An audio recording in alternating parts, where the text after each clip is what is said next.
Imagine a cena, um quarto de hotel, 5 estrelas em Lisboa, Portugal, cortinas de seda balançando com a brisa da noite, uma vista linda para o Rio Tejo, e no meio de tudo isso, uma mulher sozinha, ainda vestida de noiva, sentada na beirada da cama, segurando a aliança de casamento na mão trêmula. Essa mulher é Laura, e ela acabou de ser abandonada pelo próprio marido, na noite de núpcias. Não por ter traído, não por ter mentido, mas por ter dito não a um papel, um contrato que transformaria o amor dela em negócio. E sabe o que é pior? Ele simplesmente pegou as malas, chamou um táxi e voltou para o Brasil.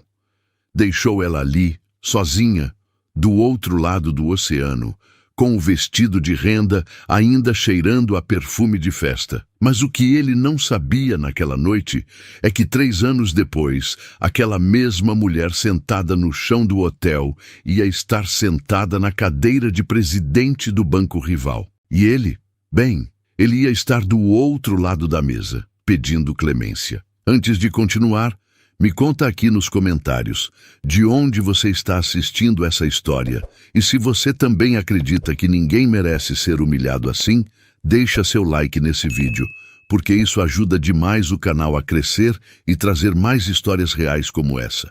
Ah, e o link da nossa comunidade no WhatsApp está fixado nos comentários. Lá eu compartilho bastidores e histórias exclusivas. Vale a pena participar. Agora, respira fundo. Porque a história de Laura Menezes Vasconcelos vai te emocionar, te revoltar e, no final, te fazer acreditar que a melhor vingança é o sucesso. Laura Menezes Vasconcelos sempre foi uma menina de sonhos grandes.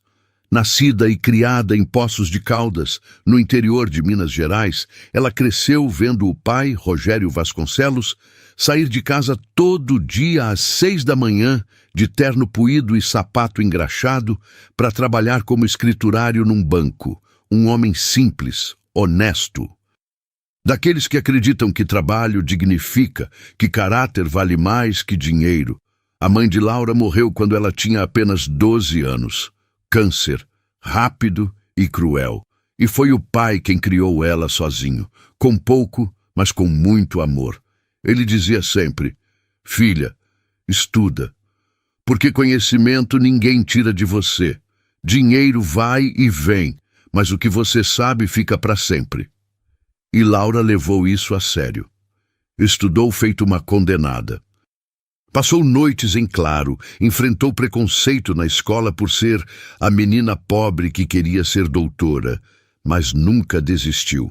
Aos 18 anos, prestou vestibular para economia na USP e passou, em 3º lugar geral.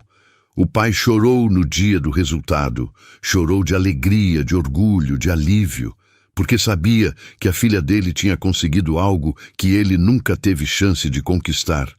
A possibilidade de escolher o próprio destino. Laura se mudou para São Paulo com uma mala de roupas, uma bolsa de estudos e a bênção do pai. Morava numa república no Butantã, dividia o quarto com outras 2 meninas, comia miojo no fim do mês. Mas era feliz, porque estava realizando o sonho dela. Na faculdade, Laura sempre foi discreta. Não era de sair para festas, não era de chamar atenção. Mas tinha algo nela que chamava. Talvez fosse a inteligência, talvez fosse a doçura. Talvez fosse aquele jeito sério e dedicado de quem realmente valoriza cada oportunidade. E foi assim, no último ano da faculdade, durante um seminário sobre mercado financeiro, que ela conheceu Marcelo Antunes. Ele estava ali como palestrante convidado. Bonito, elegante, cheiroso, terno azul marinho sob medida, relógio que custava mais que um carro popular. Sobrenome que pesava. Marcelo era herdeiro de uma das famílias mais ricas do Brasil. O pai dele, Arnaldo Antunes, era dono de um dos maiores bancos privados do país. E quando Marcelo terminou a palestra e abriu para perguntas, foi Laura quem levantou a mão. Fez uma pergunta técnica, inteligente, que pegou ele de surpresa. Ele gaguejou na resposta. E no final, Pediu para falar com ela. O que começou como um papo sobre taxa de juros virou um convite para um café. O café virou um jantar. O jantar virou uma sequência de encontros. E em menos de 6 meses, Marcelo Antunes, o herdeiro milionário, estava pedindo Laura em casamento. Parecia conto de fadas, né? A Cinderela moderna.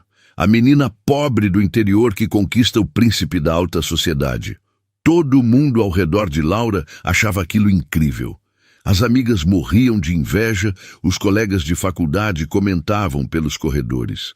Até o pai dela, sempre tão pé no chão, se emocionou quando Marcelo foi até Poços de Caldas pedir a mão dela oficialmente. Mas tinha um porém. E esse porém tinha nome e sobrenome: Helena Antunes, a mãe de Marcelo. Helena era daquelas mulheres de sociedade, cabelo sempre impecável, unhas feitas toda semana, roupa de grife, pose de rainha. E ela deixou claro desde o primeiro encontro: Laura não era bem-vinda naquela família. Você parece uma menina educada, Laura, Helena disse numa tarde, tomando chá na cobertura dela nos jardins. Mas precisa entender uma coisa: casar com meu filho não é só trocar aliança e assinar papel na igreja. É entrar num negócio. E negócio exige proteção. Laura não entendeu na hora, mas logo ficou claro. A família Antunes exigia que ela assinasse um contrato pré-nupcial. Um documento de mais de 50 páginas que basicamente dizia o seguinte: se o casamento acabasse, Laura não teria direito a nada, nada mesmo, nem pensão, nem divisão de bens, nem herança futura. É protocolo, amor, Marcelo disse, meio sem graça, quando entregou o contrato para ela. Todo mundo da família faz isso. Não é nada pessoal, mas era pessoal, muito pessoal, porque aquele papel dizia, nas entrelinhas, que ela não era confiável, que ela era interesseira, que ela estava ali pelo dinheiro, não pelo amor. Laura ficou arrasada. Chorou sozinha no banheiro da República. Ligou para o pai, que disse apenas: filha, confiança não se assina, confiança se constrói. Se ele te ama de verdade, ele não precisa de papel nenhum. E foi aí que Laura tomou a decisão. Ela não ia assinar, não porque quisesse o dinheiro, mas porque acreditava que amor verdadeiro não precisava de contrato, que se ela assinasse aquilo, o casamento já começaria errado, baseado em medo, em desconfiança, em proteção patrimonial. Ela disse não. Marcelo ficou surpreso. A mãe dele ficou furiosa. Houve discussões, pressões, tentativas de convencimento. Helena chegou a ligar para o pai de Laura, insinuando que a filha dele era interesseira e mal intencionada. Rogério, com toda a calma do mundo, respondeu: minha filha tem caráter. E caráter, a senhora não compra nem com todo o dinheiro do mundo. Mas mesmo com toda a pressão, Laura manteve a palavra. E Marcelo, no fim das contas, cedeu. Ou pelo menos fingiu ceder. Ele disse que amava ela, que ia casar do jeito que ela queria, que a mãe dele ia ter que aceitar. O casamento foi marcado, grande, luxuoso, na Catedral da Sé, em São Paulo. Mais de 400 convidados. Buffet de revista, vestido de estilista, decoração com flores importadas. Laura não queria aquilo tudo, mas Helena insistiu. Se vai casar com meu filho, tem que ser à altura do sobrenome. E Laura aceitou, porque acreditava que depois daquilo, tudo ia se acertar, que o amor venceria, que ela e Marcelo iam ser felizes. O dia do casamento foi lindo. Laura entrou na igreja de braço dado com o pai, emocionada, segurando o buquê com as mãos trêmulas. Marcelo estava no altar, sorrindo. Trocaram as alianças. Disseram sim. Assinaram o papel da igreja. E saíram de lá como marido e mulher. A festa foi impecável. Jantar sofisticado, banda ao vivo, valsa dos noivos. Laura dançou com o pai e ele sussurrou no ouvido dela: seja feliz, minha filha, você merece. E ela acreditou que seria. No dia seguinte, eles embarcaram para a lua de mel, destino Portugal. Marcelo tinha escolhido Lisboa, Porto, uns dias no Algarve. Ele disse que queria mostrar a Europa para ela, que ia ser inesquecível. E foi, mas não do jeito que ela esperava. No voo, Marcelo estava estranho, quieto, mexendo no celular o tempo todo. Laura perguntou se estava tudo bem. Ele disse que sim, só cansado. Ela acreditou. Quando chegaram em Lisboa, já era noite. O hotel era maravilhoso. 5 estrelas no Chiado, com vista para o rio, cama king size, banheira de hidromassagem. Laura entrou no quarto suspirando de encantamento. Finalmente, depois de tanta correria, tanta pressão, eles iam ter aquele momento, sozinhos, marido e mulher, começando a vida juntos. Ela tomou banho, colocou a lingerie que a amiga Bárbara tinha dado de presente de casamento, soltou o cabelo. Estava nervosa, mas feliz.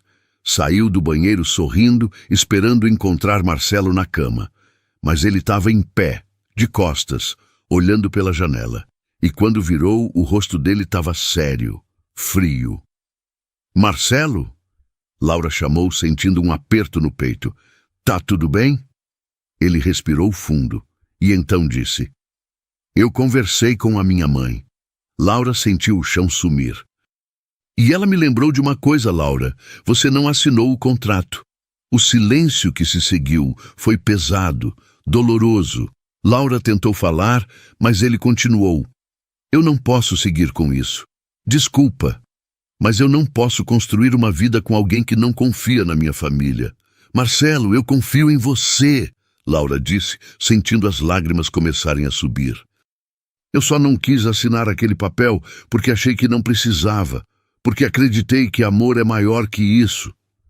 Amor não paga as contas, Laura. Amor não protege patrimônio».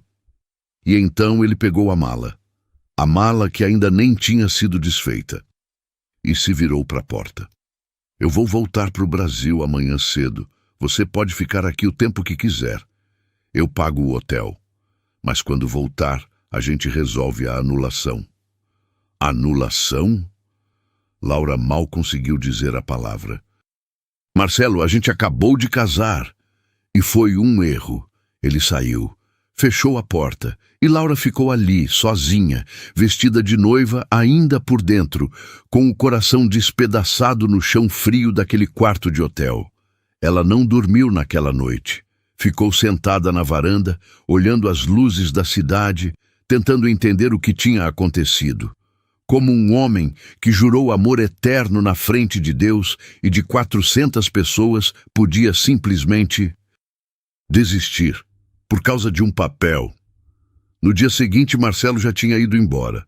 Deixou um envelope na recepção com dinheiro e um bilhete. «Fica quanto tempo precisar. Desculpa. Desculpa», como se isso curasse alguma coisa. Laura ficou 3 dias trancada naquele quarto, chorando, sem comer direito, sem saber o que fazer. Até que no 3º dia, ela ligou para a única pessoa em quem confiava de verdade. Bárbara Nogueira, a amiga de infância. Bárbara era jornalista, tinha vindo fazer mestrado em Lisboa há 2 anos e estava morando por lá. Quando atendeu o telefone e ouviu a voz de Laura, ela nem pensou 2 vezes. Foi direto para o hotel. E quando viu a amiga destruída, com olheiras profundas e o vestido de noiva ainda pendurado na cadeira, Bárbara sentou do lado dela, segurou a mão dela e disse com firmeza: «Levanta, você não vai definhar por causa de um homem covarde». «Eu não consigo, Bá», Laura soluçou. «Eu dei tudo por ele». «Não, você deu tudo por uma ilusão. Mas agora acabou. E sabe o que você vai fazer? Vai levantar, vai lavar esse rosto e vai me prometer uma coisa». Laura levantou os olhos, vermelhos de tanto chorar. «Promete que um dia, quando você estiver pronta, você vai fazer ele ver quem você realmente é. Não pelo sobrenome dele, mas pelo seu próprio valor». E naquele momento, algo mudou dentro de Laura. Não foi alívio, não foi perdão, foi raiva. Uma raiva fria, controlada, mas profunda. Ela enxugou as lágrimas e prometeu. Os primeiros dias em Lisboa foram os mais difíceis da vida de Laura. Ela se hospedou no apartamento de Bárbara, um lugar pequeno, mas acolhedor no bairro de Graça, com varal na janela e cheiro de café pela manhã. Bárbara trabalhava o dia inteiro numa redação de jornal, então Laura ficava sozinha a maior parte do tempo. E o silêncio era ensurdecedor. Ela passava horas deitada no sofá, olhando para o teto, repassando cada conversa, cada promessa, cada momento com Marcelo, tentando entender onde ela tinha errado. Será que foi orgulho demais não assinar o contrato? Será que ela devia ter engolido a humilhação e aceitado as condições da família dele? Mas sempre que esse pensamento vinha, a voz do pai ecoava na cabeça dela. Caráter não se negocia, filha. E Laura sabia, no fundo, que se tivesse assinado aquele papel, ela teria perdido um pedaço de si mesma. Bárbara não deixava ela afundar. Toda noite, quando chegava do trabalho, sentava ao lado da amiga com um prato de comida e uma conversa firme. Laura, você tem duas opções. Ou volta para o Brasil com a cabeça baixa e deixa essa história te definir para o resto da vida, ou fica aqui, levanta a cabeça e mostra para todo mundo, principalmente para você mesma, do que você é capaz. Laura não respondia, mas escutava, e aos poucos algo começou a despertar dentro dela. Uma semana depois do abandono, Laura saiu do apartamento pela primeira vez. Bárbara tinha insistido. Vamos só dar uma volta, tomar um ar. Você não pode ficar presa aqui. Elas foram até o Miradouro de Santa Luzia, um dos pontos mais bonitos de Lisboa. Dali dava para ver o rio Tejo brilhando ao sol, os telhados alaranjados, os bondinhos amarelos subindo e descendo as ladeiras. Era de tirar o fôlego. E Laura, pela primeira vez em dias, sentiu algo diferente de dor. Sentiu uma pontinha de esperança. Olha isso, Laura, Bárbara disse apontando para a cidade. Esse lugar já foi destruído por terremotos, incêndios, invasões e está aqui, de pé, mais bonito do que nunca. Sabe por quê? Porque reconstruíram, tijolo por tijolo. Laura olhou para a amiga, os olhos ainda marejados. Eu não sei se consigo me reconstruir, Bá. Você não precisa saber agora, só precisa dar o primeiro passo. E o primeiro passo veio na forma de um curso online. Bárbara tinha deixado o notebook dela em casa e Laura, sem ter o que fazer, começou a navegar. Entrou em sites de universidades, de plataformas de ensino e se deparou com um curso de finanças comportamentais oferecido por uma instituição europeia. Ela leu a descrição, leu os módulos, leu os depoimentos de alunos e, sem pensar muito, se inscreveu. Foi a primeira decisão que ela tomou sozinha desde que Marcelo tinha ido embora. E foi libertador. O curso era intenso, videoaulas, leituras, exercícios práticos. Laura mergulhou de cabeça. Estudava de manhã, de tarde, de noite, fazia anotações, discutia nos fóruns, tirava dúvidas com os professores. Ela estava, pela primeira vez em semanas, usando a mente, e isso a salvou. Bárbara percebeu a mudança. Laura ainda chorava de vez em quando, ainda tinha crises no meio da madrugada, mas havia uma chama acesa nos olhos dela, uma determinação que antes não estava lá. Você está diferente, Bárbara disse uma noite, enquanto as duas jantavam uma sopa de legumes.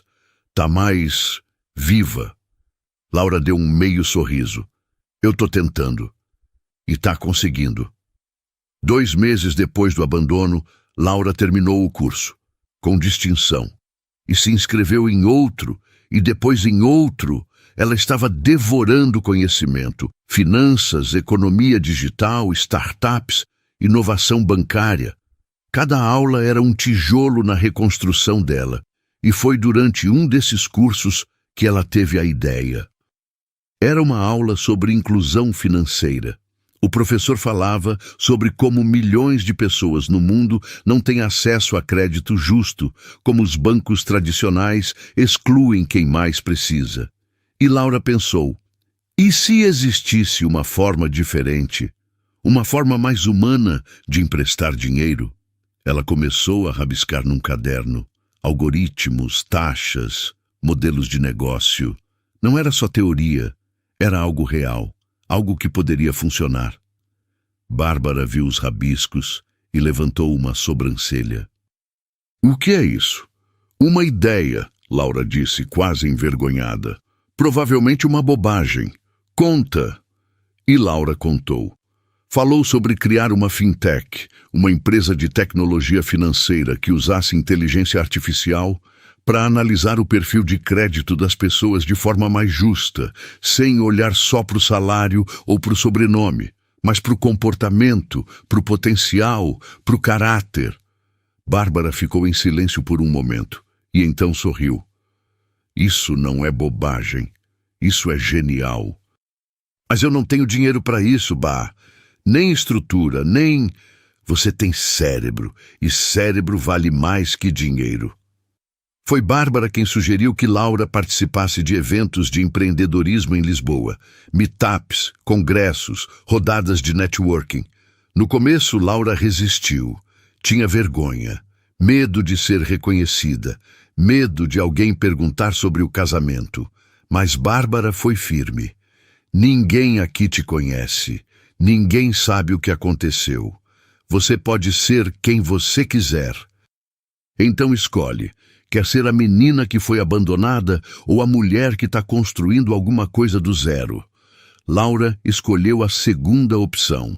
E foi assim que, numa tarde chuvosa de março, ela entrou no Web Summit, um dos maiores eventos de tecnologia e inovação do mundo, que acontecia em Lisboa. O lugar era imenso, milhares de pessoas, estandes de empresas do mundo inteiro, palestras simultâneas. Laura se sentiu pequena no meio daquilo tudo, mas não desistiu. Ela tinha comprado o ingresso com as economias que ainda restavam. Não podia desperdiçar. Assistiu palestras, fez anotações e, no final do segundo dia, decidiu assistir a uma palestra sobre inovação no setor bancário. O palestrante era um homem alto, de óculos, cabelo grisalho nas têmporas. Falava com propriedade, mas sem arrogância. Explicava conceitos complexos de forma simples. E Laura ficou hipnotizada. O nome dele era Gabriel Duarte. Quando a palestra terminou, Laura hesitou. Queria falar com ele, mas tinha medo. Medo de parecer boba, de fazer uma pergunta idiota. Mas então lembrou da promessa que tinha feito. Ela não ia se esconder mais. Respirou fundo e foi até ele. Com licença, Dr. Gabriel. Ele virou, sorrindo gentilmente. Sim, eu gostei muito da sua palestra e queria perguntar... O senhor acha que uma fintech de crédito inclusivo, baseada em algoritmo comportamental, teria espaço no mercado europeu hoje? Gabriel a olhou com atenção. E pela primeira vez em meses, Laura sentiu que alguém estava realmente escutando ela. Não só acha que teria espaço, ele respondeu com um brilho no olhar. Eu acho que é o futuro. Você está desenvolvendo algo nessa linha? Laura engoliu seco. Tô tentando. Então você precisa de um mentor. E foi assim, naquela conversa de 5 minutos num corredor lotado de gente, que a vida de Laura começou, de verdade, a mudar. Gabriel Duarte não era só um palestrante. Ele era ex-diretor de um grande banco europeu, tinha se aposentado cedo e agora investia em startups de impacto social. Era respeitado, influente e tinha uma rede de contatos que abria portas. Eles trocaram e-mails e 3 dias depois se encontraram num café no Chiado para conversar com calma. Laura levou um caderno cheio de anotações, gráficos, ideias rabiscadas. Mostrou tudo para Gabriel. Ele folheou com atenção, fez perguntas técnicas, desafiou alguns pontos. E no final... fechou o caderno e disse, você tem algo aqui, algo real, mas precisa de estrutura e de tempo. Quanto tempo você pode dedicar a isso? Laura não precisou pensar. Todo o tempo do mundo. Gabriel sorriu. Então vamos trabalhar. Durante os meses seguintes, Laura e Gabriel se encontravam 2 vezes por semana. Ele ensinava, orientava, conectava ela com pessoas. Laura absorvia tudo como uma esponja. Aprendia sobre pitch, sobre captação de recursos, sobre validação de mercado. E aos poucos a ideia começou a ganhar forma.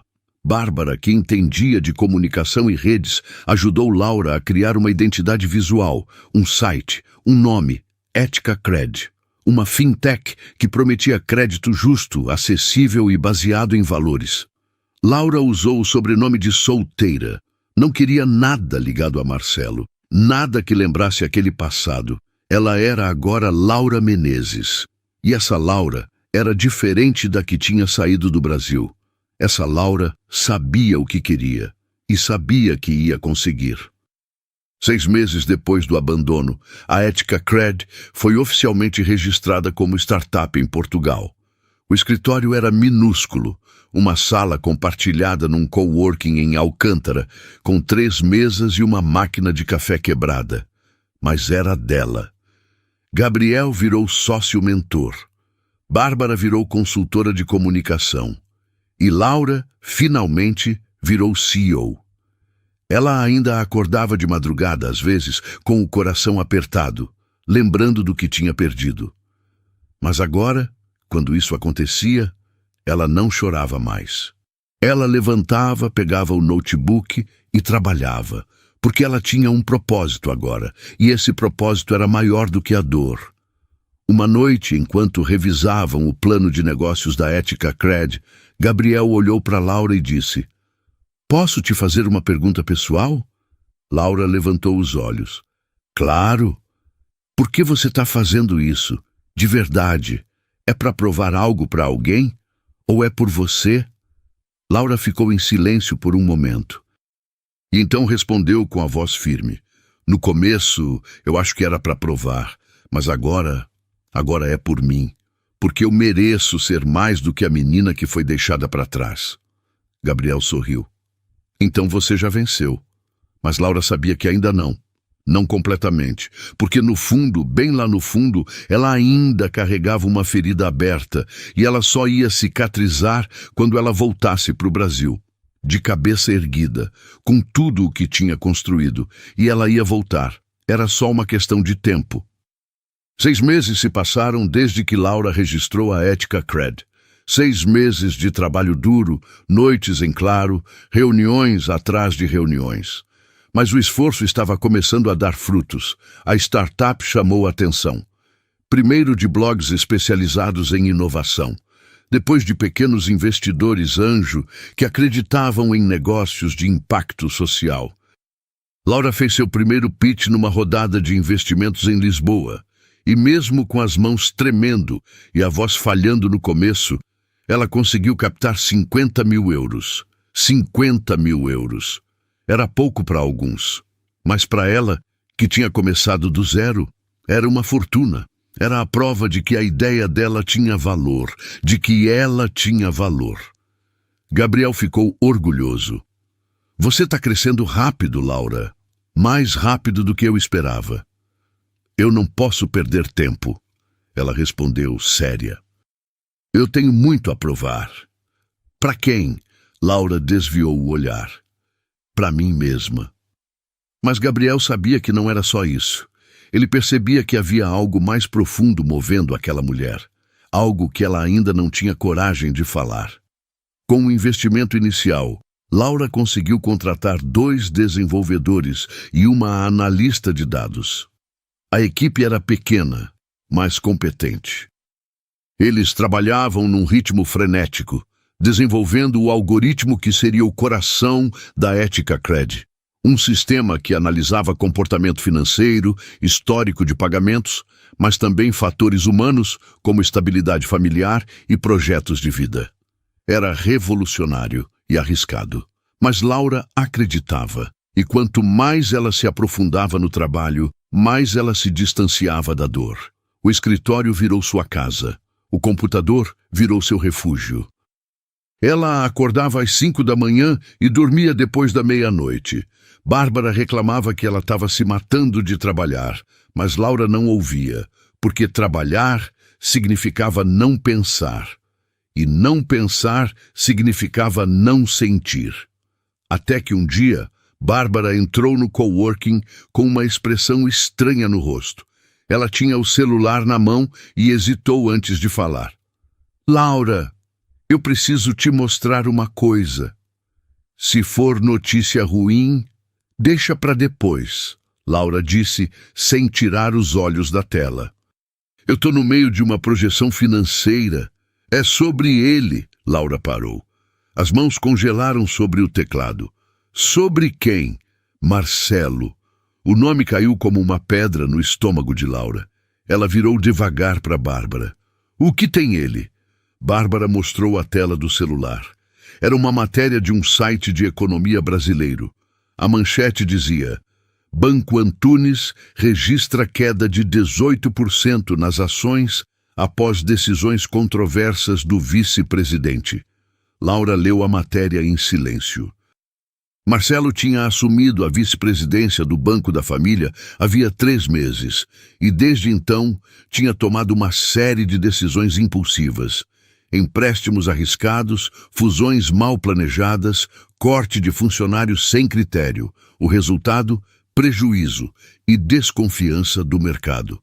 Laura não sentiu pena, sentiu algo diferente, algo frio, calculado. Ele está afundando o banco, Bárbara disse, sentando ao lado da amiga. E pelo jeito, a família está começando a entrar em desespero. Laura fechou a matéria. E pela primeira vez em meses, um sorriso pequeno, quase imperceptível, apareceu no canto da boca dela. Bom saber. Bárbara franziu a testa. Laura, o que você está pensando? Nada. Só achei interessante. Mas Bárbara conhecia a amiga bem demais e sabia que aquele interessante significava muito mais do que parecia. Naquela noite, Laura não conseguiu dormir. Ficou deitada na cama, olhando para o teto, pensando. Pensando no Banco Antunes. Pensando em Marcelo. Pensando na humilhação que ela tinha sofrido e pensando que talvez o destino tivesse colocado aquela informação na mão dela por um motivo. E você, o que faria no lugar dela? Deixaria para lá ou aproveitaria a oportunidade? Me conta aqui nos comentários. E se você está gostando dessa história, não esquece de deixar seu like, porque isso ajuda muito o canal a crescer e trazer mais conteúdos como esse. Nos dias seguintes, Laura mergulhou numa pesquisa profunda sobre o Banco Antunes. Ela estudou os relatórios financeiros, as atas de assembleia, as notícias, os movimentos de ações. E quanto mais ela lia, mais claro ficava. O banco estava vulnerável, não quebrado, mas abalado. E num mercado competitivo como o financeiro, abalo significava oportunidade. Laura marcou uma reunião com Gabriel. Quando ele chegou no café onde costumavam se encontrar, ela já tinha 3 pastas abertas na mesa e um laptop ligado. Você parece obcecada, Gabriel disse pedindo um café. O que está acontecendo? Eu encontrei uma oportunidade. Que tipo de oportunidade? Laura virou o laptop para ele. Na tela, gráficos e números do Banco Antunes. Esse banco está em crise e eu quero entrar nesse jogo. Gabriel se inclinou para frente, franzindo a testa. Laura, esse é o banco da família do seu ex-marido. Eu sei. Então você sabe que isso não é só uma oportunidade de negócio, é pessoal. E daí? Laura disse, a voz firme. Eu não posso aproveitar uma chance de crescer só porque tem história envolvida? Gabriel ficou em silêncio por um momento. Ele a estudou com aqueles olhos experientes que já tinham visto muita gente perder a cabeça por vingança. Vingança não constrói impérios, Laura, mas justiça. Justiça, sim. Eu não quero vingança, Laura respondeu.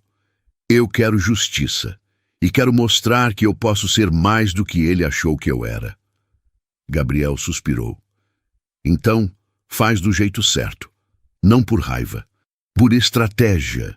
E foi exatamente isso que Laura fez.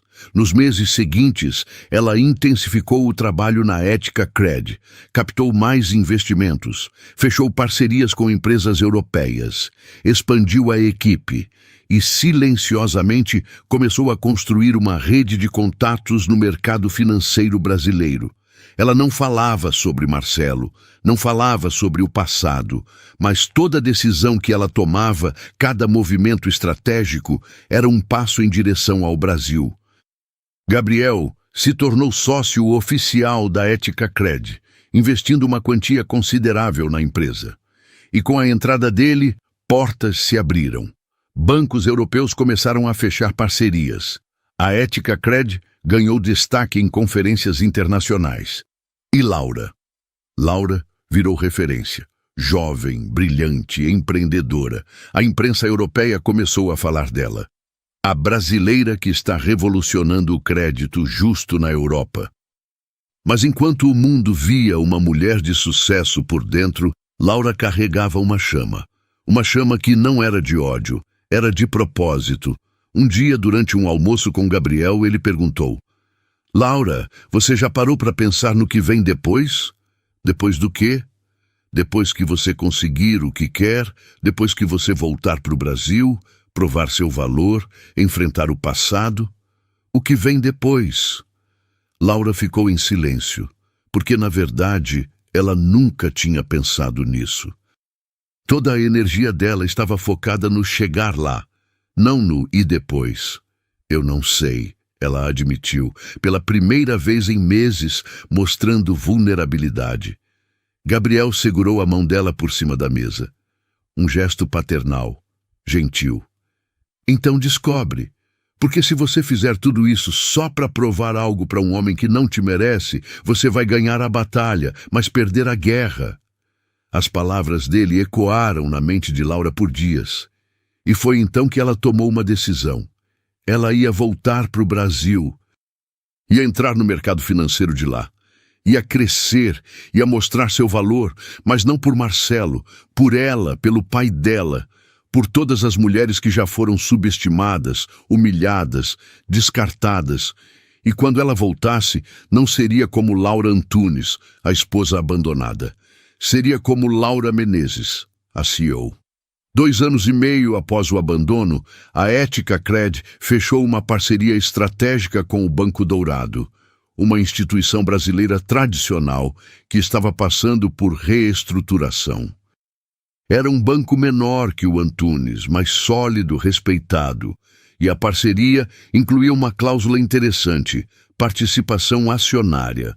Laura, através da Ética Cred, se tornaria acionista do Banco Dourado. Não era controle total, mas era um pé dentro do mercado brasileiro, e era só o começo. Gabriel estava ao lado dela quando o contrato foi assinado. Ele sorriu. Você conseguiu, Laura. Ela respirou fundo. Ainda não, mas eu tô perto.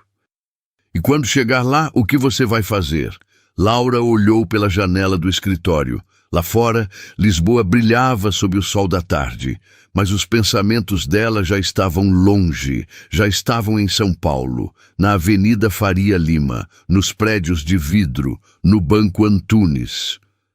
Eu vou olhar nos olhos dele, Laura disse, a voz calma, mas firme. E vou mostrar quem eu me tornei. Bárbara, que tinha acompanhado toda a trajetória da amiga, entrou na sala naquele momento com uma garrafa de espumante. Então acho que está na hora de comemorar, não é? Laura sorriu, um sorriso verdadeiro. Ainda não, Bá, mas em breve. E enquanto as 3 pessoas que acreditaram nela brindavam naquela sala pequena de coworking, Laura sabia, no fundo do coração, que o jogo estava apenas começando, e dessa vez ela não ia perder.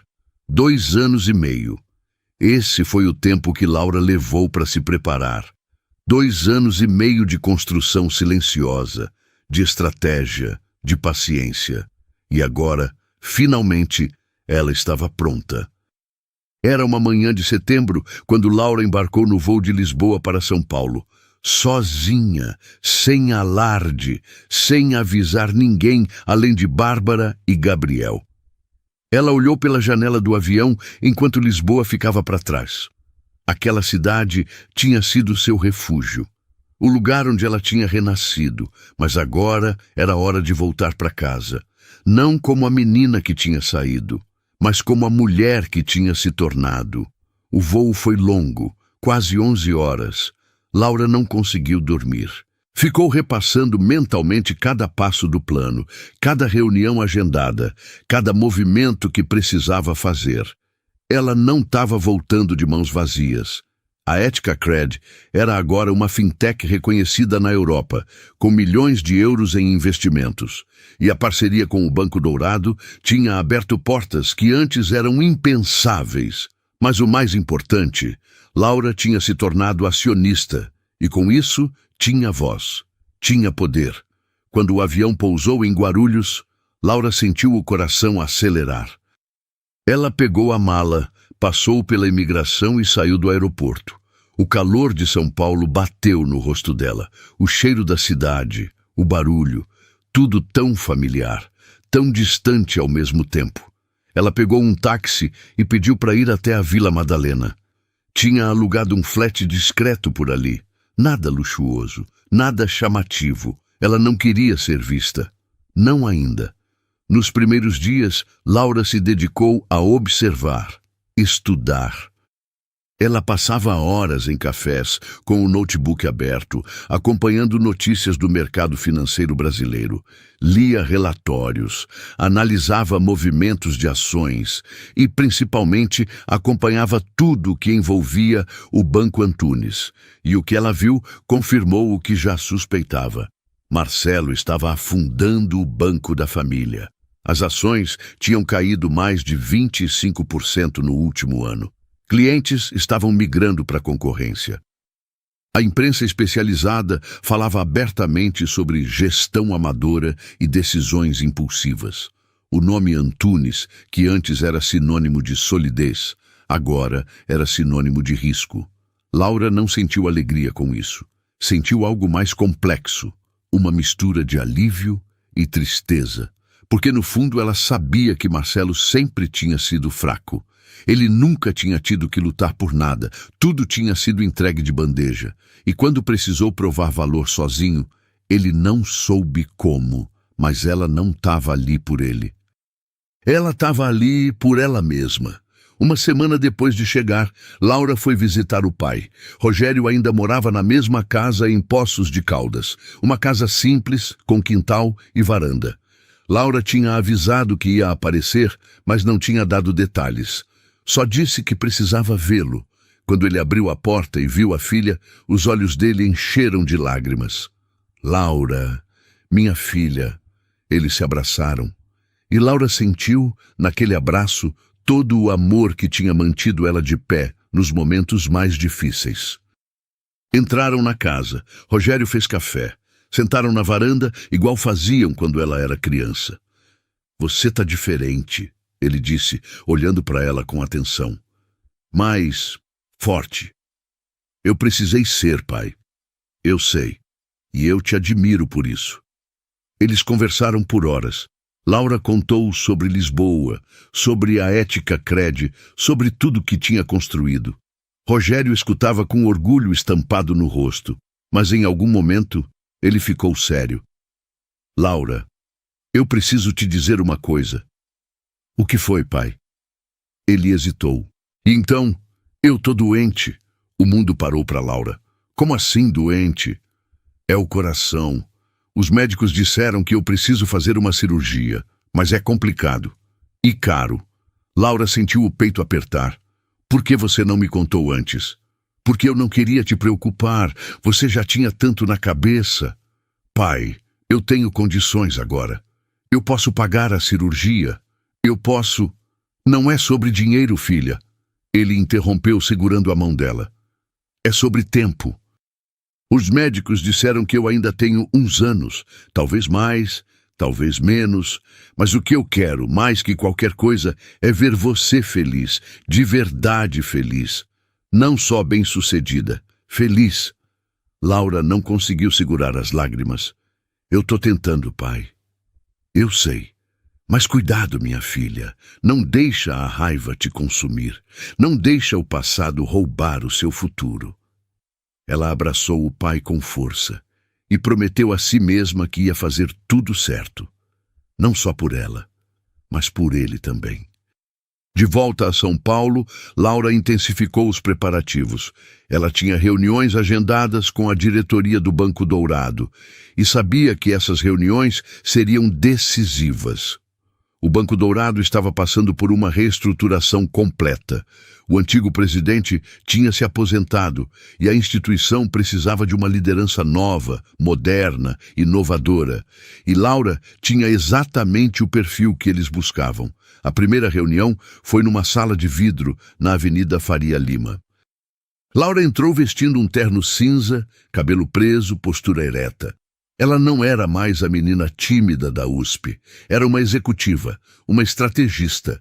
A diretoria estava composta por 5 homens, todos acima dos 50 anos.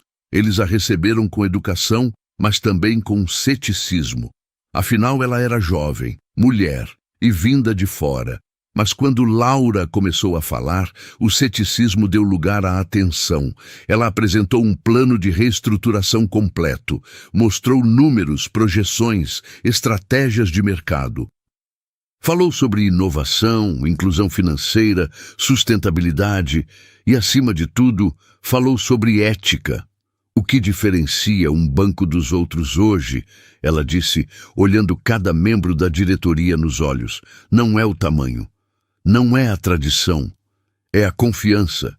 E confiança se constrói com transparência, com responsabilidade e com valores sólidos.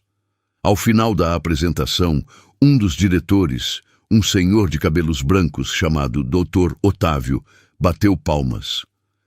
Impressionante, doutora Laura, realmente impressionante. Outro diretor mais jovem, chamado Roberto, se inclinou para frente. Mas me diga uma coisa, doutora Laura, por que você quer estar aqui? Você tem uma carreira bem-sucedida na Europa. Por que voltar para o Brasil? Laura respirou fundo. Ela sabia que essa pergunta viria. Porque o Brasil é minha casa. E porque eu acredito que podemos fazer a diferença aqui. Não só no lucro, mas no impacto. Em quantas vidas podemos mudar com um crédito justo? Com uma oportunidade real. A resposta foi sincera. E eles perceberam. No final da reunião, Dr. Otávio a chamou de canto. Nós vamos deliberar, mas posso te adiantar uma coisa. Você tem futuro aqui. Laura sorriu. Obrigada. 2 semanas depois, ela recebeu a ligação. Dr. Otávio pessoalmente. Doutora Laura, a diretoria tomou uma decisão. Nós gostaríamos de oferecê-la à presidência do Banco Dourado. Laura precisou sentar. As pernas fraquejaram. A presidência? Sim, nós acreditamos que a senhora é a pessoa certa para liderar essa nova fase da instituição. Laura fechou os olhos e pela primeira vez em anos sentiu que tinha conseguido. De verdade. Eu aceito, ela disse, a voz firme. Nos bastidores, Laura começou a articular algo maior. Ela sabia que o Banco Dourado sozinho não seria suficiente. Ela precisava de peso, de influência e, principalmente, precisava de participação no mercado. Foi então que ela descobriu que o Banco Dourado estava negociando a compra de participação acionária em outros bancos menores. E entre os alvos estava o Grupo Antunes. Laura sentiu o coração acelerar. Era a oportunidade que ela esperava. Ela conversou com Gabriel por videochamada. Você tem certeza disso, Laura? Porque uma vez que você entrar nesse jogo, não tem volta. Eu tenho certeza. Então vai fundo, mas não perde sua essência no meio do caminho.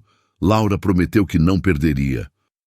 E assim, nos meses seguintes, enquanto assumia oficialmente a presidência do Banco Dourado, Laura coordenou discretamente a aquisição de participação majoritária nas ações do Grupo Antunes. Foi um processo longo, silencioso, cirúrgico, Ninguém sabia quem estava por trás. Os movimentos eram feitos através de fundos, de empresas de fachada, de intermediários. Mas quando tudo foi consolidado, o resultado era claro. O Banco Dourado, sob a liderança de Laura Menezes, era agora o principal acionista do Grupo Antunes. E isso significava uma coisa: Marcelo Antunes, o homem que tinha abandonado ela na lua de mel, agora respondia a ela. Laura não comemorou quando o negócio foi fechado. Ela apenas olhou pela janela do escritório, no alto de um prédio na Faria Lima, e pensou no pai. Eu consegui, pai. Agora falta a última parte. E a última parte era olhar Marcelo nos olhos e mostrar quem ela tinha se tornado. Mas ela ia fazer isso do jeito dela, com elegância, com estratégia e, acima de tudo, com dignidade. Porque Laura tinha aprendido uma coisa ao longo daqueles anos: vingança era para quem ainda estava preso ao passado. Justiça era para quem tinha construído um futuro. A data foi marcada, 15 de novembro, uma quarta-feira. No Hotel Unique, um dos lugares mais emblemáticos de São Paulo, com aquela arquitetura em formato de navio e vista privilegiada para o Parque do Ibirapuera. Era ali que aconteceria a Assembleia Geral dos maiores bancos do país. Um evento anual, tradicional, onde presidentes, diretores e acionistas se reuniam para discutir o mercado, apresentar resultados, fechar parcerias. E esse ano havia uma novidade. O Banco Dourado anunciaria oficialmente sua nova presidente. Laura acordou cedo naquele dia. Não por ansiedade, mas por preparação. Ela sabia que aquele seria um dos dias mais importantes da vida dela. Tomou banho devagar. Escolheu com cuidado a roupa. Um terno azul marinho impecável, corte perfeito, nem muito sóbrio, nem muito ousado. Sapato de salto médio. Cabelo solto, mas penteado com elegância, maquiagem discreta, brincos pequenos de pérola. Ela se olhou no espelho e, pela primeira vez em muito tempo, reconheceu a mulher que via. Não era mais a menina insegura de Poços de Caldas. Não era mais a noiva abandonada. Era Laura Menezes, presidente, estrategista, mulher de negócios. Bárbara, que tinha vindo do exterior especialmente para esse dia, entrou no quarto. Você tá linda, amiga.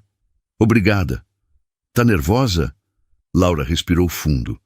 Um pouco, mas mais preparada do que nervosa. Ele vai estar lá. Eu sei. E você tá pronta para isso? Laura olhou para a amiga e sorriu. Um sorriso calmo, controlado. Eu tô pronta faz tempo, Bá. As duas desceram juntas. O carro do banco já estava esperando. Um motorista educado abriu a porta. Laura entrou e, enquanto o carro deslizava pelas ruas de São Paulo, ela olhou pela janela. A cidade era caótica, como sempre. Trânsito, buzinas, gente correndo para todo lado. Mas havia algo de familiar naquilo. Algo que a fazia lembrar de onde ela tinha vindo e de quanto tinha andado. Quando chegaram no Unique, já havia uma aglomeração de carros e seguranças na entrada. Executivos de terno, mulheres elegantes, jornalistas da imprensa especializada. Laura saiu do carro, respirou fundo e entrou. O salão da Assembleia era grandioso, teto alto, lustres de cristal, cadeiras dispostas em fileiras.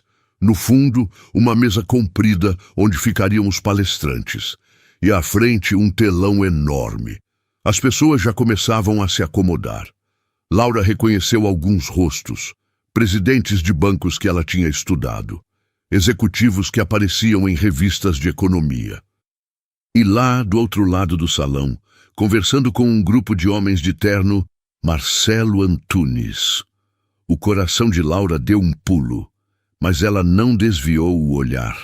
Ficou parada por um segundo, observando. Ele estava diferente, mais velho, claro, o rosto um pouco mais cansado, alguns fios de cabelo branco nas têmporas, mas ainda tinha aquele ar de arrogância, aquele jeito de quem se acha dono do mundo. Ao lado dele estava Helena Antunes, a mãe, impecável como sempre. Roupa de grife, joias discretas, mas caras, postura ereta. Ela falava com alguém, mas os olhos dela varriam o salão com aquele ar de superioridade. Laura desviou o olhar antes que algum deles a visse. Ainda não era a hora. Ela foi até a área reservada para a diretoria do Banco Dourado. Dr. Otávio já estava lá, acompanhado de Roberto e outros membros do conselho. Doutora Laura, que bom que chegou, Dr. Otávio disse, apertando a mão dela com firmeza. Tudo pronto? Tudo pronto. Então vamos fazer história hoje.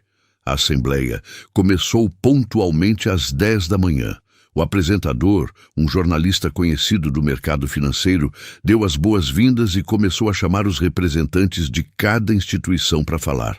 Primeiro foi o Banco Central, depois o Banco do Brasil, depois Itaú, Bradesco, Santander. Cada presidente subia ao palco, falava sobre resultados, desafios, perspectivas. E então chegou a vez do Grupo Antunes. Marcelo subiu ao palco com aquele sorriso confiante. Cumprimentou a plateia, ajeitou o microfone e começou a falar. Ele tentou passar segurança, falou sobre reestruturação estratégica, sobre novos investimentos, sobre perspectivas positivas. Mas qualquer pessoa que entendia de mercado conseguia ver nas entrelinhas. O banco estava em apuros. Laura observou tudo em silêncio e percebeu algo que antes não tinha visto. Marcelo estava inseguro. A voz dele vacilou em alguns momentos. Ele evitava olhar para a plateia. E quando mencionou os números, houve um silêncio desconfortável na sala. Quando ele terminou, os aplausos foram educados, mas fracos.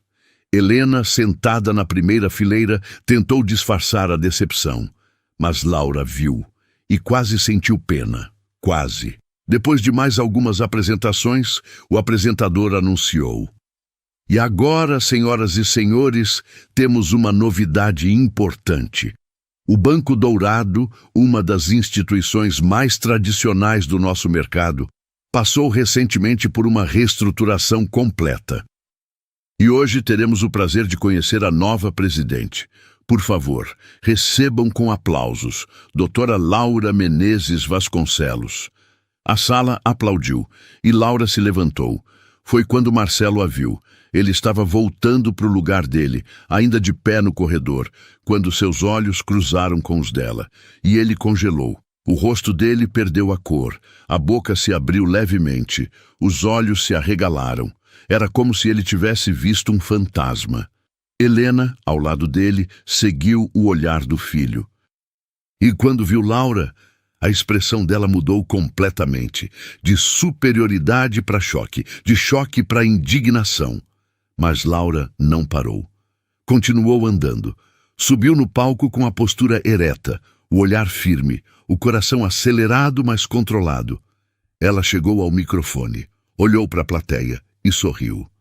Bom dia a todos. É uma honra estar aqui.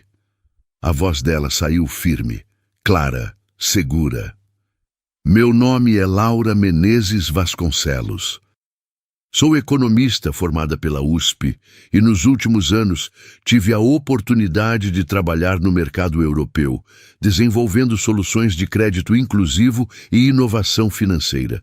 E agora tenho o privilégio de liderar o Banco Dourado nessa nova fase.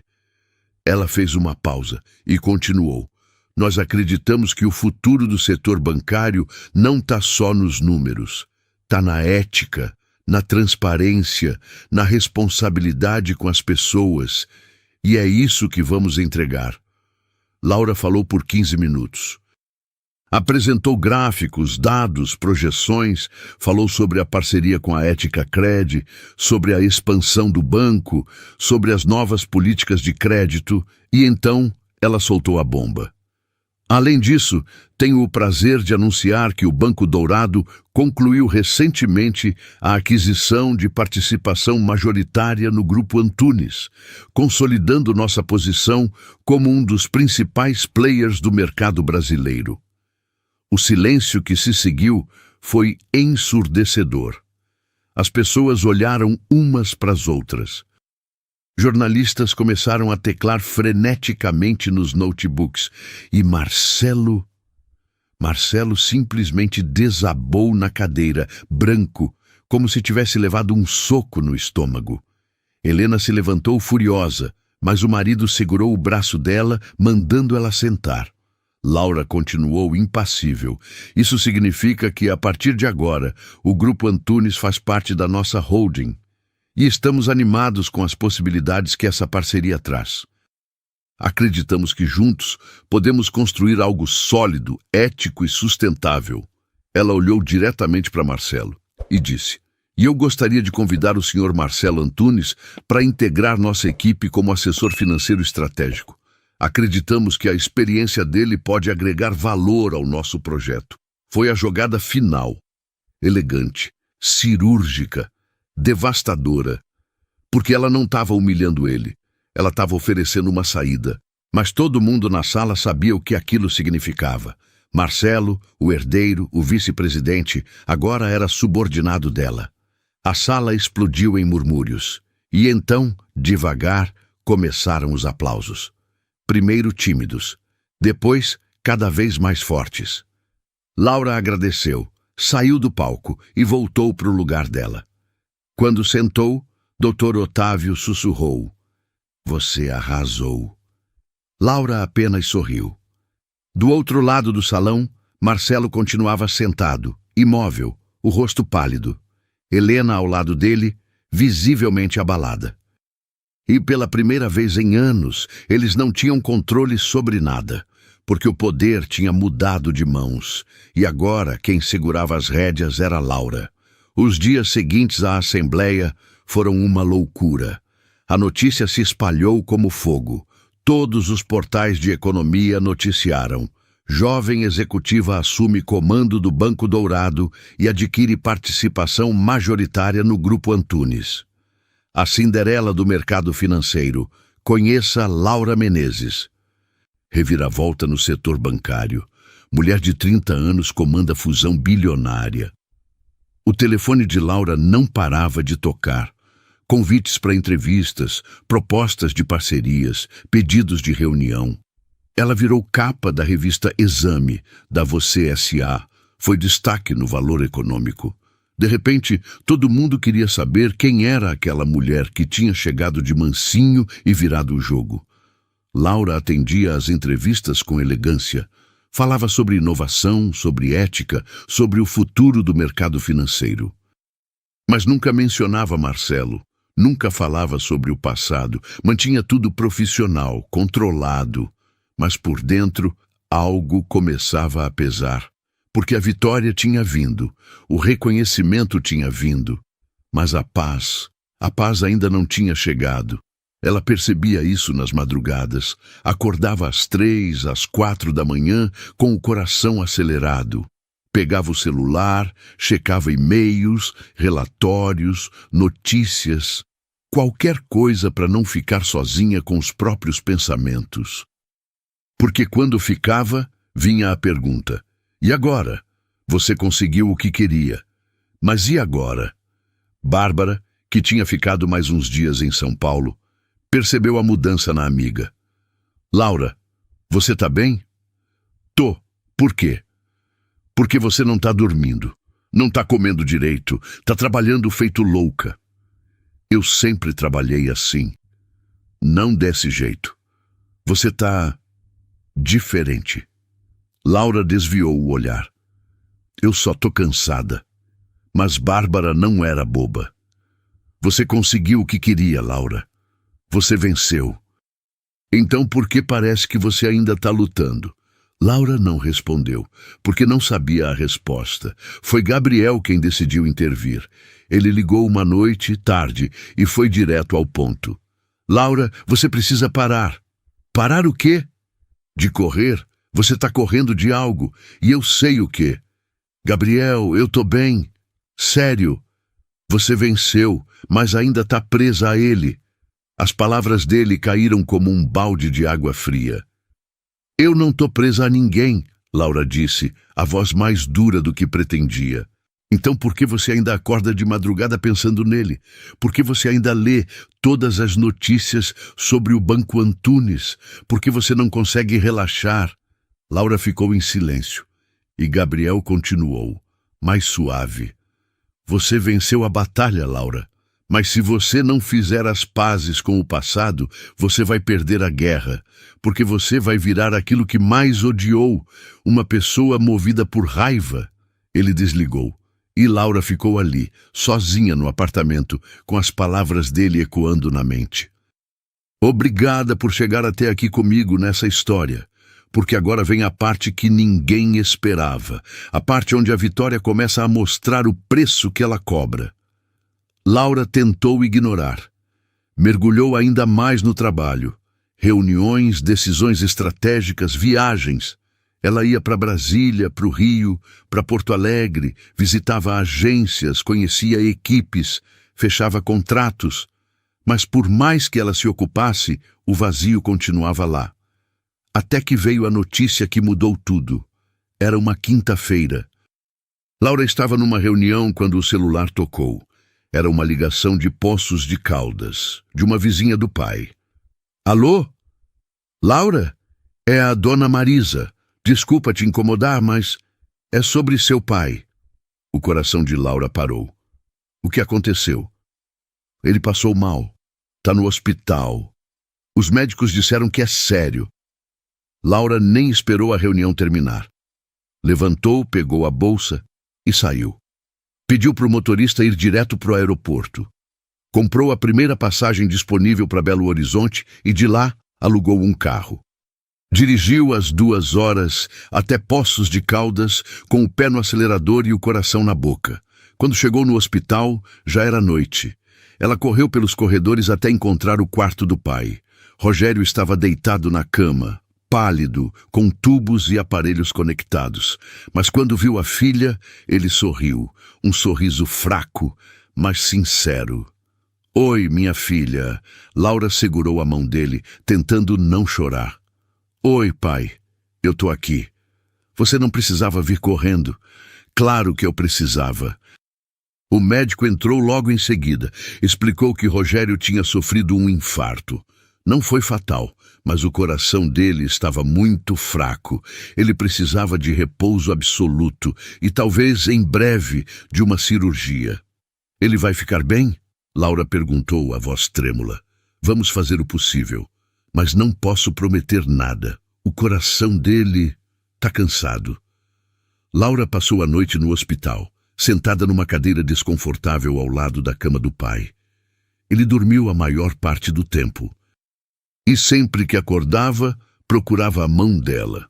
Você está trabalhando demais, filha, ele disse numa dessas vezes. Eu tô bem, pai. Não se preocupa comigo. Eu sempre vou me preocupar. Você é tudo que eu tenho. Laura apertou a mão dele. E você é tudo que eu tenho também. Rogério fechou os olhos, mas continuou falando. Você conseguiu, Laura. Você mostrou para todo mundo do que você é capaz. Agora, descansa, deixa a raiva ir embora. Eu não tenho raiva, pai. Tem sim. Eu vejo nos seus olhos. E eu te entendo, mas raiva consome minha filha, e eu não quero que você seja consumida. Ele adormeceu de novo, e Laura ficou ali segurando a mão dele, chorando em silêncio, porque ela sabia que ele estava certo. Ela tinha vencido, tinha conquistado tudo o que planejou, mas a dor ainda estava lá, a raiva ainda estava lá. E ela não sabia como se livrar disso. Rogério ficou internado por 1 semana. Laura cancelou todos os compromissos e ficou com ele. E naquela semana, longe de São Paulo, longe do trabalho, ela finalmente parou. E quando você para, os pensamentos vêm. Ela pensou em Marcelo, em Helena, no casamento, na lua de mel, em tudo que tinha acontecido. E pela primeira vez, ela se perguntou, valeu a pena? Valeu a pena gastar 3 anos da vida dela construindo um império só para provar algo para alguém que nunca mereceu a atenção dela? Valeu a pena sacrificar noites de sono, momentos de paz, relacionamentos, Só para ter aquele momento de glória na assembleia? E a resposta? A resposta ela não sabia. No 7º dia, Rogério recebeu alta. Laura o levou para casa e contratou uma enfermeira para ficar com ele durante o dia. Ela queria ficar também, mas o pai insistiu. Você tem uma empresa para tocar, Laura. Eu vou ficar bem. Mas pai, vai, mas promete uma coisa. O quê? Promete que você vai viver, não só trabalhar, viver de verdade. Laura prometeu e voltou para São Paulo com o coração pesado. Quando chegou no apartamento, encontrou uma correspondência na caixa de correio. Era um envelope simples, sem remetente. Dentro, uma carta manuscrita, com a letra de Marcelo. Laura hesitou. Parte dela queria rasgar. Jogar fora, mas outra parte precisava ler. Ela abriu. Laura, eu não sei se você vai ler isso. Não sei se você deveria, mas eu precisava tentar. Eu errei de uma forma que não tem conserto. Eu te abandonei quando mais deveria ter ficado ao seu lado. E não foi por causa de um papel, foi por covardia, por medo, por fraqueza. Minha mãe sempre me controlou, sempre me disse o que fazer, como agir, com quem casar, e eu nunca tive coragem de dizer não. Até você. Você foi a primeira coisa que eu escolhi sozinho. E quando minha mãe me fez escolher entre você e a família, eu escolhi errado. Eu vejo agora o que você se tornou. E eu me odeio por não ter estado ao seu lado para ver você crescer, para apoiar você, para ser o homem que você merecia. Eu não tô pedindo perdão, porque eu não mereço. Só queria que você soubesse. Você sempre foi incrível. E eu sempre fui fraco. Marcelo. Laura terminou de ler, e pela primeira vez desde o abandono, ela chorou. Mas não de tristeza, não de raiva. Chorou de alívio, porque ela finalmente percebeu. Ela não precisava do perdão dele. Ela precisava do perdão dela mesma. 3 meses se passaram desde que Laura recebeu a carta de Marcelo. 3 meses nos quais ela fez algo que não fazia há anos. Respirou. O Banco Dourado continuava prosperando. As ações subiam, os clientes aumentavam, a imprensa elogiava. Laura tinha se tornado uma das executivas mais respeitadas do país. Mas dessa vez, ela não estava se matando de trabalhar. Dessa vez, ela estava vivendo também. Foi Gabriel quem sugeriu. Ele ligou numa tarde e disse: Laura, eu tô indo pro Brasil semana que vem. Vamos passar um tempo juntos, sem falar de trabalho. Só viver. Viver onde? Você escolhe, mas tem que ser longe de São Paulo, longe de escritórios, longe de tudo. Laura pensou e sorriu. Paraty, vamos para Paraty. E foram. Paraty era exatamente o que Laura precisava. Uma cidade pequena, histórica, com ruas de pedra e casas coloniais. O mar ali tinha aquele azul calmo, tranquilo. Não tinha pressa, não tinha cobrança. Eles alugaram uma pousada simples, de frente para o mar. Acordavam cedo, tomavam café na varanda, caminhavam pela praia. Gabriel trazia livros, Laura levava um caderno, mas nenhum dos dois falava de trabalho. Falavam de vida. Você já pensou no que vem depois? Gabriel perguntou numa dessas caminhadas. A brisa do mar bagunçava o cabelo dele e ele tinha um sorriso tranquilo no rosto. Depois do quê? De tudo isso. Depois que você conquistou o que queria. O que você quer agora? Laura parou, olhou para o horizonte e pela primeira vez disse em voz alta: Eu quero paz. E você tem? Tô começando a ter. Gabriel segurou a mão dela. Não foi um gesto romântico, foi um gesto de amizade, de parceria, de quem realmente se importa. Você sabe que você não precisa provar mais nada, né? Eu sei.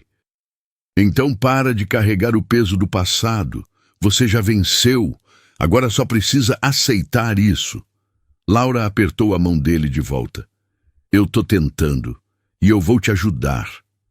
Naquela semana em Paraty, algo mudou dentro de Laura. Ela percebeu que a vingança, por mais doce que tivesse sido, não tinha curado a ferida. Ela tinha ganhado poder, tinha ganhado reconhecimento, mas o que ela realmente precisava, ela ainda não tinha: paz interior. E essa paz não vinha de derrotar Marcelo, vinha de se perdoar, de aceitar que ela tinha feito o melhor que podia, que ela tinha sobrevivido, que ela tinha vencido não porque destruiu alguém, mas porque construiu algo do zero. À noite, sentados na varanda da pousada, Gabriel perguntou: "Você ainda pensa nele?" Laura demorou para responder: "Às vezes, mas não do jeito que pensava antes." "Como você pensa agora?"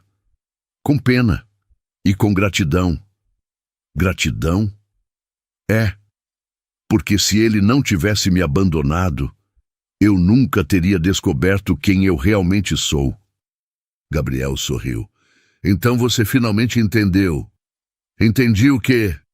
Que a melhor vingança não é destruir o outro, é se tornar a melhor versão de si mesma." Laura sorriu também. E naquele momento, ela sentiu algo que não sentia há muito tempo: leveza. Quando voltaram para São Paulo, Laura estava diferente, mais leve, mais centrada, e as pessoas ao redor perceberam. Bárbara comentou por videochamada: "Você tá brilhando, amiga. O que aconteceu?" "Eu parei de lutar contra mim mesma." Graças a Deus, já estava na hora. No escritório, Dr. Otávio também notou a mudança. "Doutora Laura, a senhora parece mais tranquila." "Eu tô, Dr. Otávio, finalmente." "Isso é bom, porque liderança não é só sobre decisões, é sobre equilíbrio. E a senhora está encontrando o seu." Laura sorriu e voltou ao trabalho com uma energia diferente. Não era mais raiva, não era mais necessidade de provar algo. Era propósito, mas havia algo que ela ainda precisava fazer, algo que vinha adiando há meses. Ela precisava encarar Helena Antunes. A matriarca da família Antunes tinha tentado de todas as formas reverter a situação. Tinha contratado advogados, tinha tentado articular nos bastidores, tinha até dado entrevistas dizendo que a aquisição do Banco Dourado tinha sido irregular. Mas nada funcionou, porque tudo tinha sido feito dentro da lei. Laura tinha jogado o jogo e tinha vencido. E agora, Helena queria falar com ela. O pedido de reunião veio através do secretário. "Dona Helena Antunes solicita uma reunião particular com a senhora." Laura poderia ter recusado, mas decidiu aceitar, não por Helena, mas por ela mesma, porque ela precisava fechar esse ciclo. A reunião foi marcada num café discreto no Jardim Europa, longe de olhares curiosos, longe da imprensa. Laura chegou pontualmente. Helena já estava lá, sentada numa mesa do canto, impecável como sempre. Mas havia algo diferente. O olhar dela não tinha mais aquela arrogância. Havia cansaço. "Doutora." "Laura, obrigada por vir." "Dona Helena." Elas se cumprimentaram com educação fria. Sentaram, pediram café. E então Helena começou: "Eu vim aqui para pedir desculpas." Laura não esperava por isso.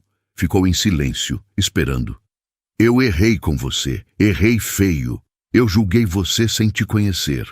Achei que você era interesseira, que queria o dinheiro da família. E eu estava completamente errada." Laura continuou em silêncio, deixando ela falar. Helena hesitou, e pela primeira vez, Laura viu vulnerabilidade nos olhos dela. "Eu criei meu filho com medo. Medo de que alguém se aproveitasse dele. Medo de perder o que a gente construiu. E no fim, esse medo destruiu o filho que eu tanto queria proteger. O Marcelo é adulto, Dona Helena. As escolhas dele foram dele. Mas eu influenciei. Eu pressionei. A voz dela falhou.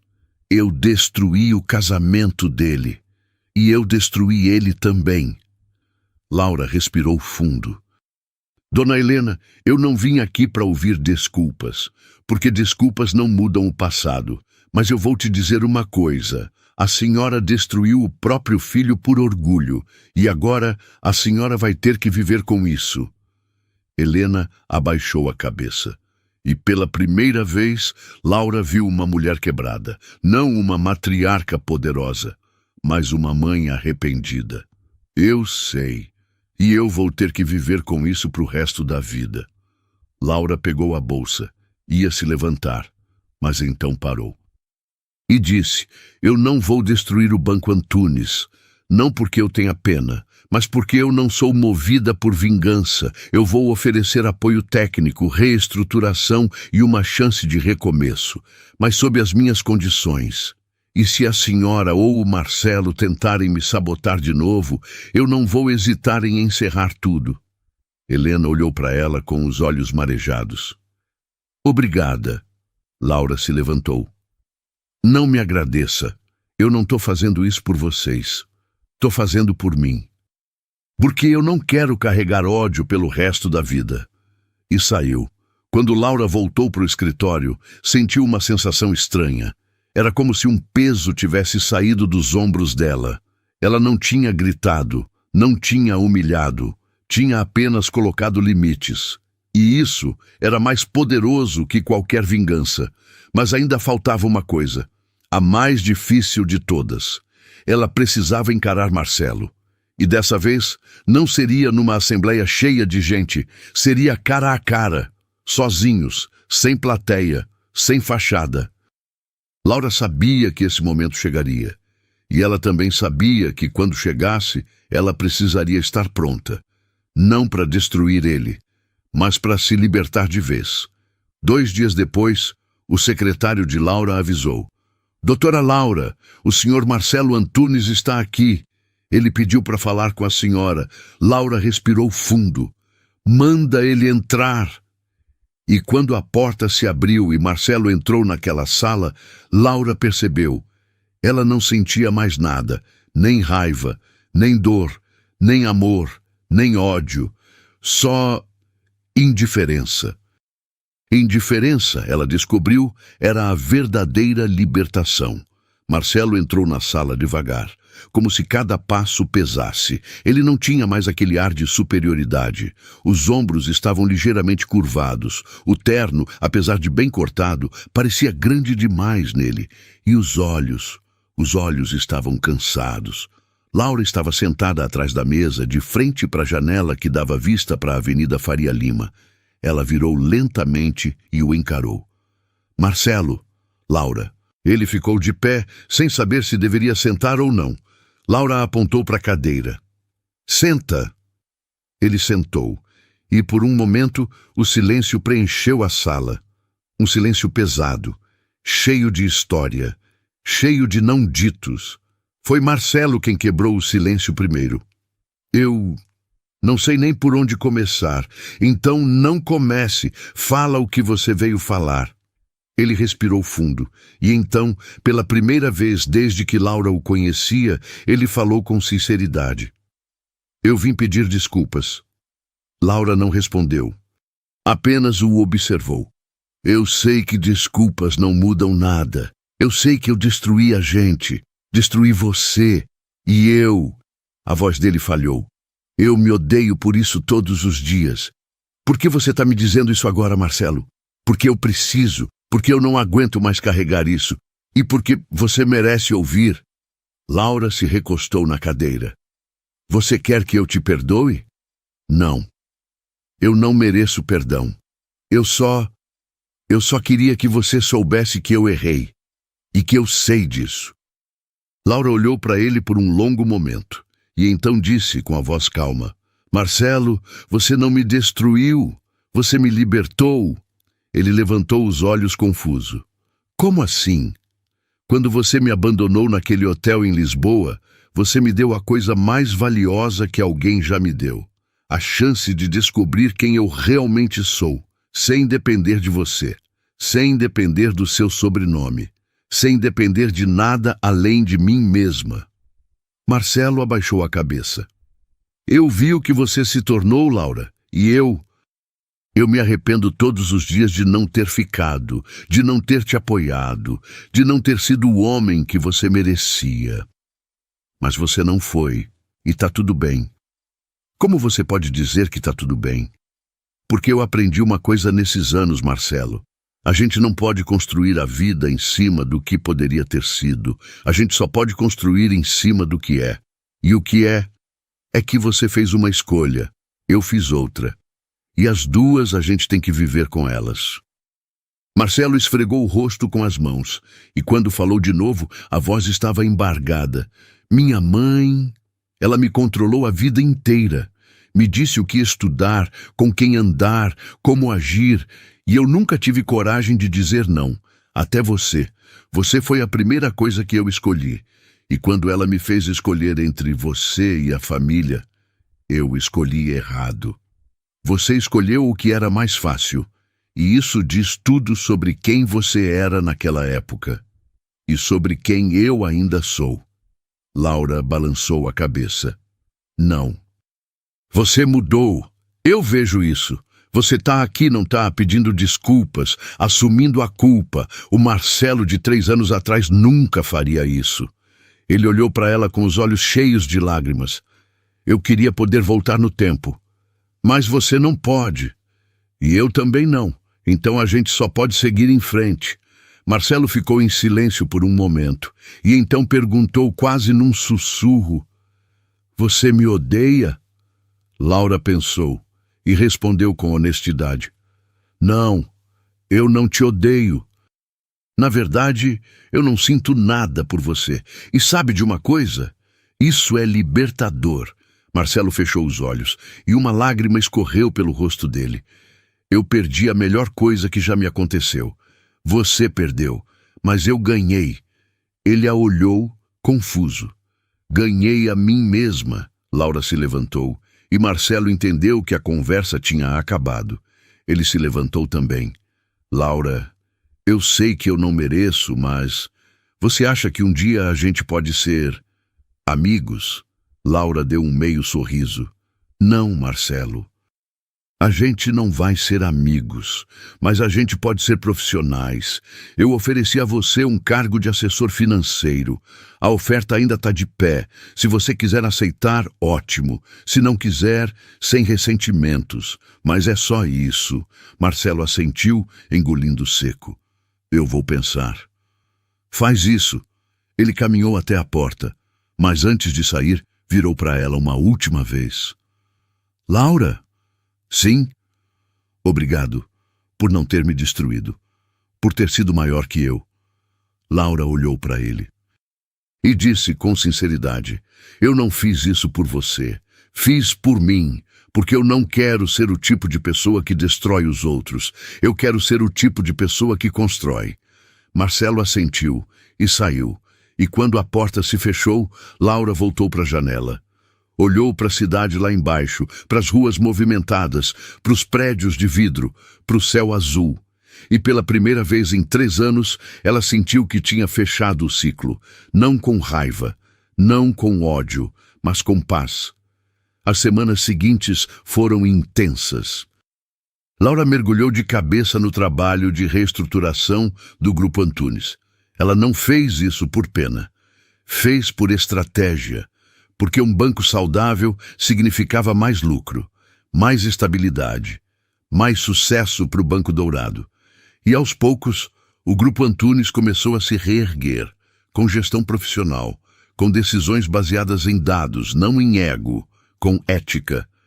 Marcelo aceitou o cargo de assessor e, para surpresa de todos, ele era bom.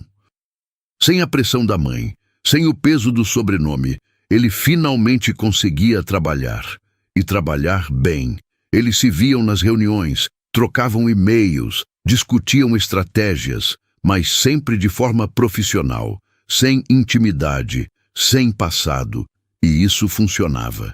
Helena, por sua vez, se afastou completamente dos negócios, entregou as ações para uma gestão independente e se mudou para uma casa no interior.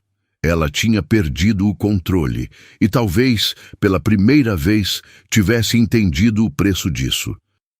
Gabriel continuou sendo sócio e mentor de Laura, mas aos poucos a relação deles começou a mudar. Deixou de ser só profissional, deixou de ser só amizade. Foi numa noite, depois de uma reunião longa, que ele perguntou: Laura, posso te fazer uma pergunta pessoal? Claro. Você tá feliz? Laura pensou e sorriu. Tô, de verdade. Então eu posso te fazer outra pergunta? Pode. Você aceitaria jantar comigo amanhã? Não como sócio, não como mentor, mas como um homem que te admira muito. Laura olhou para ele, para o jeito gentil como ele sorria, para a forma como ele sempre tinha respeitado ela, como ele tinha acreditado nela quando ninguém mais acreditava. E ela percebeu. Gabriel não era Marcelo.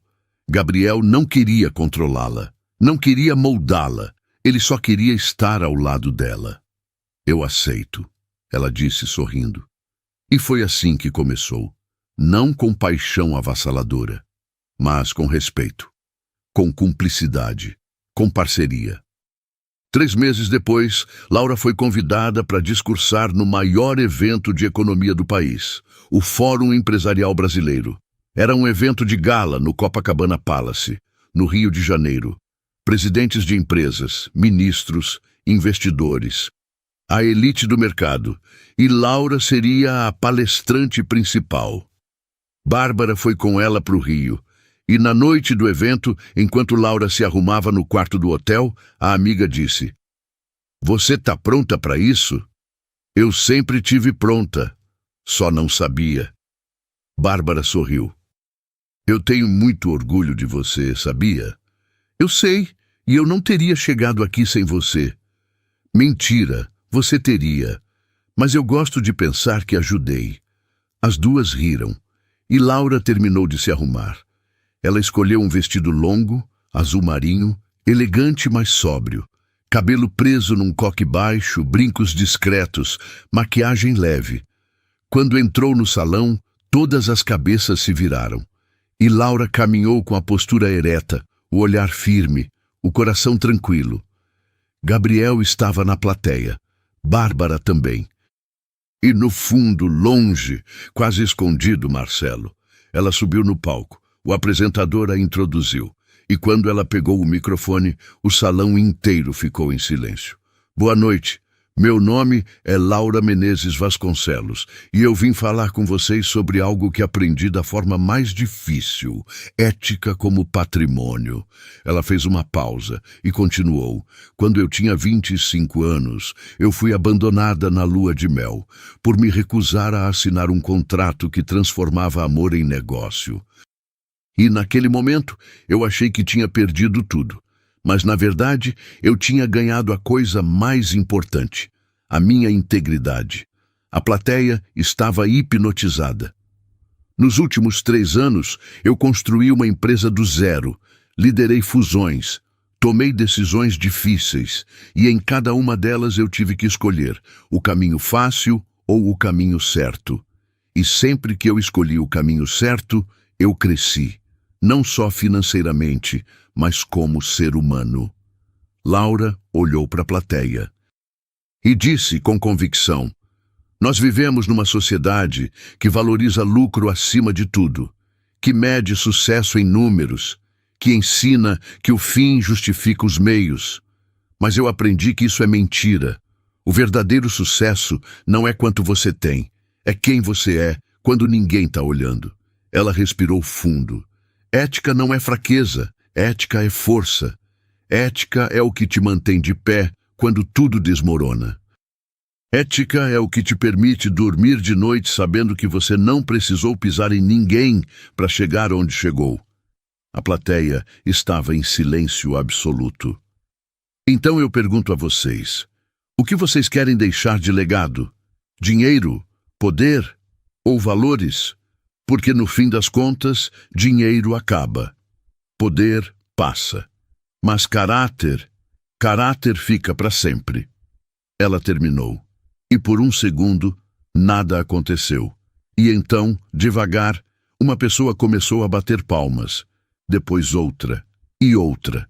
E em poucos segundos, o salão inteiro estava de pé, aplaudindo.